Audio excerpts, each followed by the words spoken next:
It's Cougar Sports Saturday. Bear inside the 5. Bear into the end zone. It's a touchdown. Cougar Sports Saturday, a presentation of KSL Sports. Rob Wright the third. Just won it for BYU. BYU Sports Talk by Cougar fans for Cougar fans.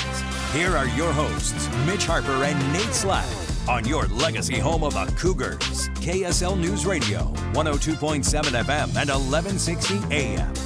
Welcome back to Cougar Sports Saturday. Hopefully all of you are having a fantastic weekend, however and wherever you're listening.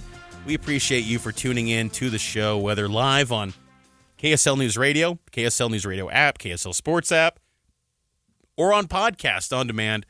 Appreciate you. You can get Cougar Sports Saturday wherever you get your podcasts. Let's dive into an interesting headline in the world of college sports with the coverage check. Every week, the takes get louder. Some stories get too much hype. Others fly under the radar. So, let's clear it up. It's time for a coverage check on Cougar Sports Saturday. We've hit on the Protect College Sports Act quite a bit here on the program. And last night there was a lot of movement on that, and we'll give you an update here shortly on that. But before there was some kind of pause to the Protect College Sports Act, there was a fascinating tweet from Ross Dellinger, who he's a college sports reporter for Yahoo. And I got to say, I think he likes courtrooms and politics sometimes more than actual football games. Like, this man loves a good political story. And more power to him. He does a fine job covering this beat. But he noted that in the Protect College Sports Act, there was an exception in the expansion provision to permit Power 4 schools to move conferences without the 5-year probationary period. And this was filed from Senator Ashley Moody from Florida, two of Moody's schools, Miami and Florida State. Obviously, those are two programs that would love to probably go to the Big Ten or the SEC. But then also within the amendment obtained by Yahoo Sports, if a Power League school wants to move to another power conference, the school can avoid the 5-year probationary period if it withdraws from its league within 100 days of the bill's enactment. Well, the bill for Protect College Sports has not yet been signed. It's now in a extended recess for the Senate. They're going to revisit this in September. But what'd you make of this little realignment tidbit for Protect College Sports that, again, hasn't been signed yet? It's on recess now for 6 weeks with the Senate, but could this create conference realignment, this Protect College Sports Act? I eat this stuff up, Mitch. I absolutely love it. It's already weird enough that there's going to be a provision in this where if you go from, say, the Big 12 conference to the Big 10, that you have to have a required 5-year probationary period as an independent school. And that's difficult. But this doing it 180 days within the bill's enactment is insane, because that's going to be possibly spanning football and basketball season. So we could be talking about conference expansion while we're talking about a potential race to the Big 12 championship and a top 25 BYU basketball team all at the same time. Don't you think, though, that with it being the senator from Florida and having programs within his state, Miami and Florida State, Miami's a private institution, Florida State public, but don't you think that they maybe got into the ear of the senator and said, hey, 100%. Put this in there, like they're plotting their move. And why this matters is, one, could it create other programs maybe in the Big 12 to want to leave, potentially, if that's the case? Or does the ACC crumble and then the Big 12 adds some teams from the ACC? That's what makes it really interesting to me. And I think ultimately the Protect College Sports Act, which has a lot of things about, transfer portal and regulation and basically antitrust exemptions to really avoid these lawsuits. Like, I'm getting tired as a college sports reporter of being so familiar with the term TRO, temporary restraining order. I never thought when I got into this line of work that I was going to be familiar with temporary restraining orders as much as we are when it comes to college sports these days. Let's get rid of that and have these antitrust exemptions to prevent these players from always suing over anything. Like, it's frustrating.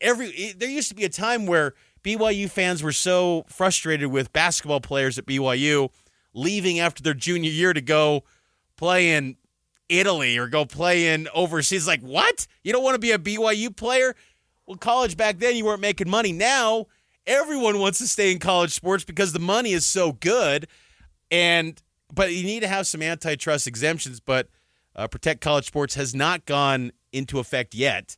But if it does, it still seems unlikely because there's always going to be some pushback laying in the weeds. But hopefully it gets all on board. It seems like President Trump really wants this to happen because, I mean, this is one of those rare deals where Republicans and Democrats are coming together and working together on a bill. Well, and all the conferences, too. Now the Big Ten and the SEC are on board for this to go through. Let's go back to the expansion piece, though, because this is interesting where the senator from Florida is trying to create an exception for Miami and Florida State.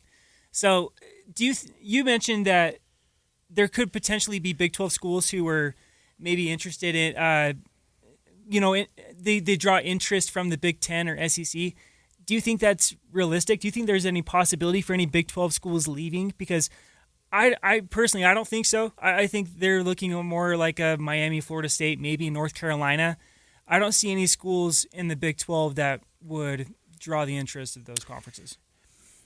Maybe. I mean, it feels like Texas Tech's a pariah now in the college sports landscape, it would seem. I mean, Texas Tech honestly feels kind of like they would be like an SEC-type team. Mm-hmm.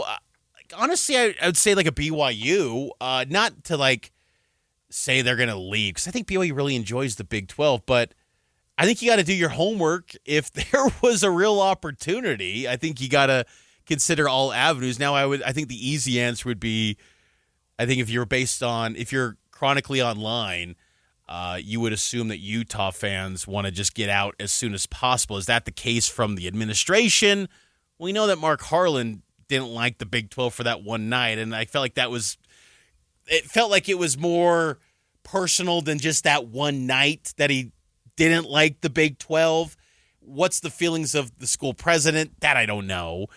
You would think maybe Utah would want to leave, but again, like, what's the landing spot? Like the ACC, if they lost Miami and Florida State, don't you think they're kind of on life support at that point? Like, and I honestly, I don't feel bad at this point. Like, people have wanted to put dirt on the Big 12 for so many years. Like, I remember when BYU was in that realignment conversations with the Big 12, and people were saying, "Don't go to the Big 12. It's gonna be a dead league." Like, no, just get into the thing. Like, honestly, like let's just get I just want the final form of college sports. It feels like we're getting close. Doesn't it? It feels like we're maybe 4 years away, the next round of expansion in 2030 potentially, but maybe earlier. I feel like we're nearing that. And that's all I want, because I'm tired of, there's these tiers. You got the Big Two, and then you got the middle class. And it's like, let's just create the final form, whatever that is, if it's 150 teams, if it's 75 teams, if it's 50 teams. I just want the final form. Like, what is it going to be? What's the playoff? What's the antitrust? What's the transfer rules? How is this all going to be regulated? Let's just get to the final form of what college football is going to be. That's all I want, because I'm tired of this. Well, going into this season, the Big 12's already at a disadvantage because strength of schedule says everyone in the SEC's got a top 20 strength of schedule before toe meets leather. And you just go, what are we doing here? Like, BYU's already up against it from the metric standpoint because of these predetermined strength of schedule numbers and metrics, and they're already fighting an uphill battle before a game has even been played. So that's just kind of where I'm at, and I think that I will say that that's where I think the Big 12 is. I believe Brett Yormark will be pretty proactive on this front. Like, he's had some moments recently where you go, the monster stuff, not that great. Some of these deals, pro day, some of these events have just been duds. But I'd like to think from a media rights, from a conference realignment standpoint, that's where I think he's going to be on top of it. And ultimately, that's what matters probably the most. So I think the Big 12 is a great setup for BYU, but I think you always got to keep your options open. If there's some potential movement somewhere, you got to be ahead of the curve and be on this. And look, Protect College Sports might not go into effect. We might be in the same situation that we're currently in, and we wait until I hope not. we wait until 2031, and there's more lawsuits, and guys are trying to play at the age of 28. I don't know, but hopefully we see some movement. And look, I'm all here for it to get closer to what the final form of what college football is going to be. Yeah, I agree with everything you said, and even this past week we kind of saw not really a shot taken at BYU and Texas Tech, but with the coaches poll that came out, and look, the coaches poll basically means nothing. I think the AP poll carries a little bit more weight, but the coaches poll, BYU is number 15, and I think Texas Tech were they 11 or 12? Yeah, they were 12. So both teams outside the top 10, despite returning a bunch of talent, they're both going to be really good teams this year, but it feels like the Big 12 is already being positioned in a spot where it's probably going to be another one bid league, unless maybe BYU or Utah or Texas Tech can run the table up until the conference championship game. But I mean, that sounds like you're asking for a lot at that point. Let's hit on that next. Let's take a quick break. Let's hit on that coaches poll and go into that coming up on the other side, because it is noteworthy what these preseason rankings do say about a team. And as we've seen in the past, sometimes the preseason branding of a team can play a big role in what the final outcome becomes. Let's hit on that next here on Cougar Sports Saturday, and it's powered by KSL Sports.